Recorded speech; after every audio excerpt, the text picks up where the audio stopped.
আশা কৰোঁ সকলোৱে ভালে আছে। আজি মই জীৱনৰ এক গুৰুত্বপূৰ্ণ দৰ্শন লৈ আহিছোঁ আপোনালোকৰ মাজলৈ। আজি আমি ধৰি ল'ম জীৱনক এটা এদিনীয়া যাত্ৰা বুলি। আপুনি কল্পনা কৰক যে আপুনি তাত যাত্ৰা কৰি আছে, আপোনাৰ আত্মাই যাত্ৰা কৰি আছে। আপুনি ইতিমধ্যে ৰাতিপুৱাৰ যাত্ৰা আৰম্ভ কৰিলা আপোনাৰ এদিনীয়া যাত্ৰাত। আপুনি লাহে লাহে গৈ আছে, আপোনাৰ একো ফিল হোৱা নাই, একো কষ্ট হোৱা নাই। মাথো ঠাণ্ডা হাৱাই আপোনাৰ মনক জোৰ কৰিছে, সুন্দৰ অনুভৱ প্ৰদান কৰিছে। আপুনি বহুত নতুন নতুন বস্তু দেখি সেইবোৰ উপভোগ কৰি গৈ আছে। গছ গছনি আৰু আপোনাৰ দৰেই অন্য যাত্ৰীক বন্ধু। কিন্তু আপোনাৰ যাত্ৰাত লাহে লাহে উত্তাপ বৃদ্ধি হ'বলৈ ধৰে। ৰ'দৰ উষ্ম কিৰণ আপোনাৰ গাত পৰিবলৈ ধৰে আৰু আপুনি সেই উত্তাপৰ পৰা বাচিবলৈ উপায় বিচাৰিবলৈ আৰম্ভ কৰে। কিন্তু আপুনি বাৰে বাৰে চেষ্টা কৰাৰ পাছতো আপুনি সেই উত্তাপৰ পৰা বাচিব নোৱাৰিব, কাৰণ ই প্ৰকৃতি হয়। আপুনি যত উপায় অৱলম্বন কৰক, সেই এদিনীয়া যাত্ৰাত আপুনি পুনৰাই সেই পুৱাৰ সুন্দৰ অনুভৱ কেতিয়াও পাব নোৱাৰে। আপোনাৰ যাত্ৰা অব্যাহত আছে, কাৰণ সেই যাত্ৰা অনিবাৰ্য। আপুনি জিৰণি ল'ব নোৱাৰে। আপুনি গৈ আছে, যিমানেই গৈ আছে সিমানেই আপুনি গৰমত ঘামি গৈছে, কাৰণ দুপৰীয়াৰ সময় আহিছে। ইয়াতে আপোনাৰ ভোক লাগিব, ইয়াতে আপোনাৰ পিয়াহ লাগিব, ইয়াতে আপোনাৰ বস্ত্ৰৰ প্ৰয়োজন হ'ব, কাৰণ ৰ'দৰ উষ্ম কিৰণ আপোনাৰ গাত। ইয়াতে আপোনাক পানীৰ প্ৰয়োজন হ'ব, ইয়াতে আপোনাক শক্তিৰ প্ৰয়োজন হ'ব, আৰু ইয়াতে আপোনাক সংগীৰ প্ৰয়োজন হ'ব।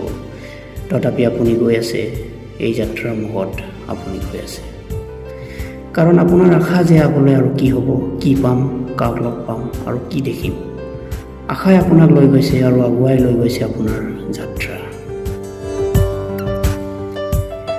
কিন্তু লাহে লাহে সূৰুযৰ কিৰণ ৰঙচুৱা হৈছেহি। উত্তাপ কমি আহিব ধৰিছে। আপুনি জীৱনত সকাহ অনুভৱ কৰিছে। ইমান দীঘলীয়া যাত্ৰা কৰি আপুনি স্বস্তিৰ নিশ্বাস এৰিছে।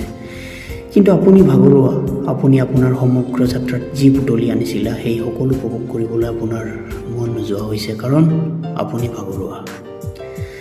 আপোনাৰ বহিব মন গৈছে, আপোনাৰ শুব মন গৈছে, আৰু যেন যাত্ৰা কৰিবলৈ অলপো মন নাই।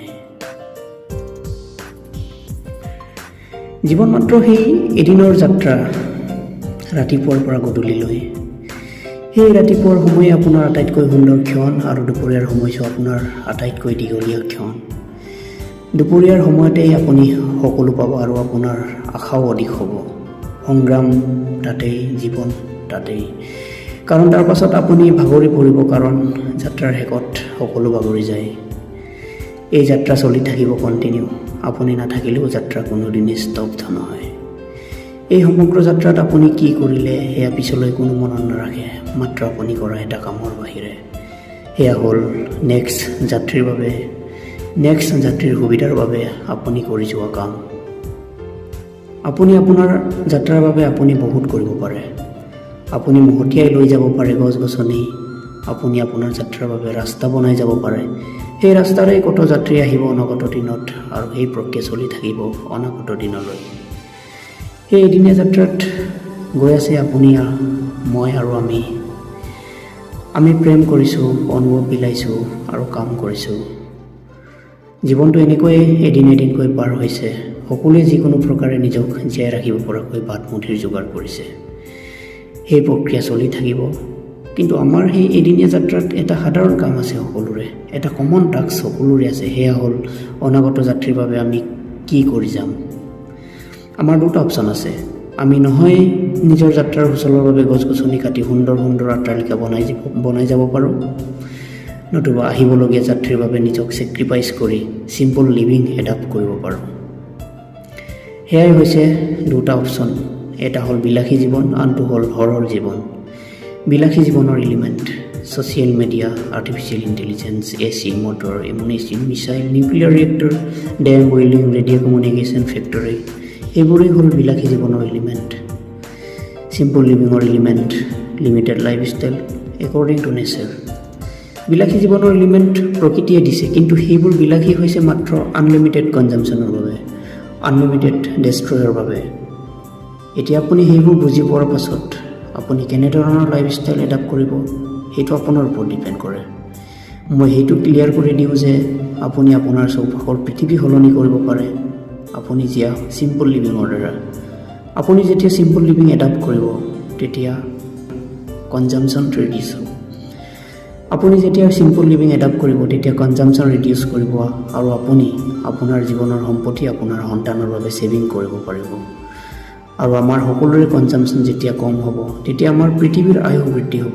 আমি যেন ভাগৰিলেও সেই ভাগৰৰ দৰে ভাগৰ অনুভৱ নকৰিম। लेकिन उस जलने की जलन में जलने जैसी जलन नहीं होगी ना।